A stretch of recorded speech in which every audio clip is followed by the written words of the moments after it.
শ্বশুর শাশুড়ির সেবা করতে স্ত্রী কি বাধ্য? ভিডিও কলে স্ত্রীর গোপনাঙ্গ দেখা জায়েজ কিনা? কিস্তিতে জিনিসপত্র ক্রয় করা যাবে কিনা? জায়েজ হলে কোন শর্তে জায়েজ? মৃত ব্যক্তির নখ চুল কেটে ছোট করে পরিপাটি করে দেয়া জায়েজ কিনা?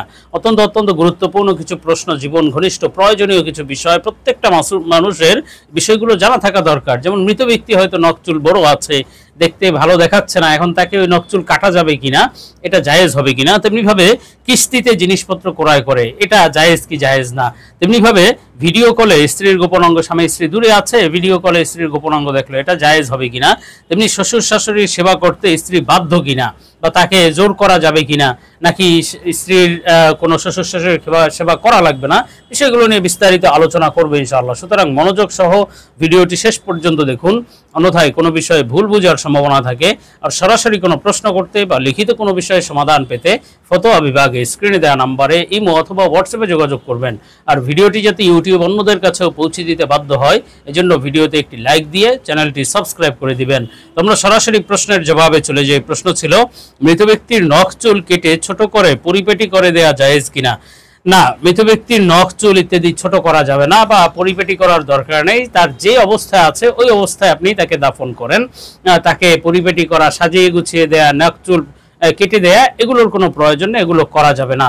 তো আমরা পরবর্তী প্রশ্নের জবাবে চলে যাই। প্রশ্ন ছিল, কিস্তিতে জিনিসপত্র ক্রয় করা জায়েজ কিনা? জায়েজ হলে কোন শর্তে জায়েজ? গুরুত্বপূর্ণ এক মাসালা। কিস্তিতে কোনো জিনিসপত্র ক্রয় বিক্রয় করা এটি শর্ত সাপেক্ষে হারাম, আবার শর্ত সাপেক্ষে জায়েজ।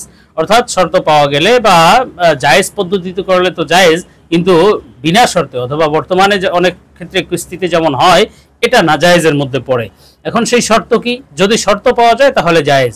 শর্ত হলো, যেই কিস্তি আপনি যে কিস্তিতে যেই জিনিসপত্র ক্রয় করেছেন এবং কিস্তিতে যে আপনি পরবর্তীতে আস্তে আস্তে সেই টাকাটা দিবেন, এটা নির্ধারিত হতে হবে যে কতদিনের মধ্যে টাকাটা দিবেন এবং কয় টাকা দিবেন।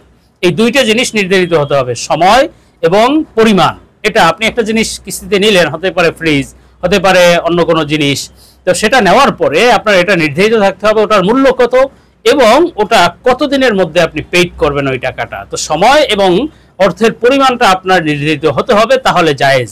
যদি এটা না হয়, বরং আপনার এরকম হয় যে তুমি যতদিনই রাখো প্রতি মাসে মাসে এত টাকা বাড়বে, এই ধরনের যদি হয় তাহলে এটা সুদের অন্তর্ভুক্ত। এইভাবে কিস্তিতে ক্রয় বিক্রয় হারাম, এটা জায়েজ নেই।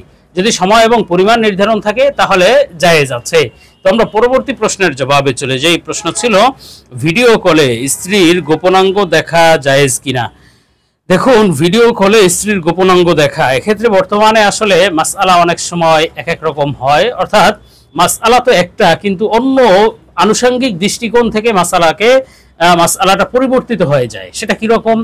দেখুন, স্ত্রীর গোপনাঙ্গ স্বামীর জন্য তো দেখা বৈধ, জায়েজ, যদিও এটা নিরুৎসাহিত করা হয় যে না দেখাই ভালো, কিন্তু তারপরেও তো জায়েজ। এখন জায়েজ হলেও বলেছিলাম আনুষঙ্গিক বা পারিপার্শ্বিক কারণে অনেক সময় মাসালা পরিবর্তিত হয়। যেমন আমরা সরাসরি দেখা তো জায়েজ, এখন ভিডিও কলে, ইমোতে হোক অথবা হোয়াটসঅ্যাপ অথবা অন্য যে কোনো ভিডিও কলিং মাধ্যমে হোক, এখানে বিভিন্ন ধরনের তৃতীয় পক্ষের উপস্থিতির একটা সম্ভাবনা থাকে।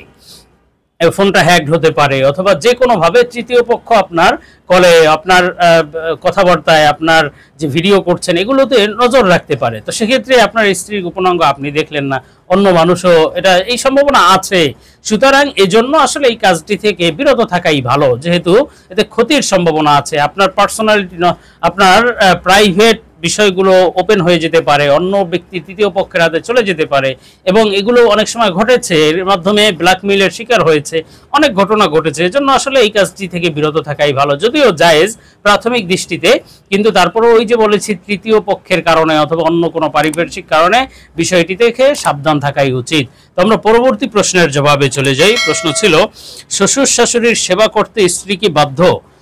দেখুন, শ্বশুর শাশুড়ির সেবা করতে স্ত্রী বাধ্য কি বাধ্য না, আমরা একটা উদাহরণ নেই। একজন ব্যক্তি, আপনি রাস্তা দিয়ে হেঁটে যাচ্ছেন, আপনি দেখলেন যে একজন ব্যক্তি পানিতে পড়ে ডুবে যাচ্ছে, তলিয়ে যাচ্ছে।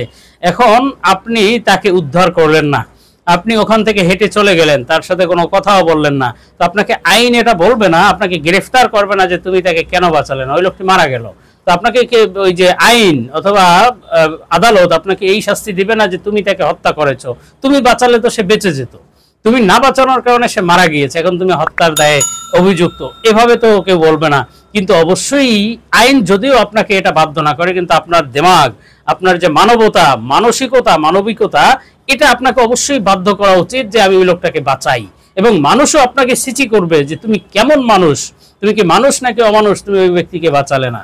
তো এই সেম বিষয়টা হলো স্ত্রীর ব্যাপারে, যে শাশুড় শাশুড়ের খেদমত তাদের জন্য করা জরুরি কিনা।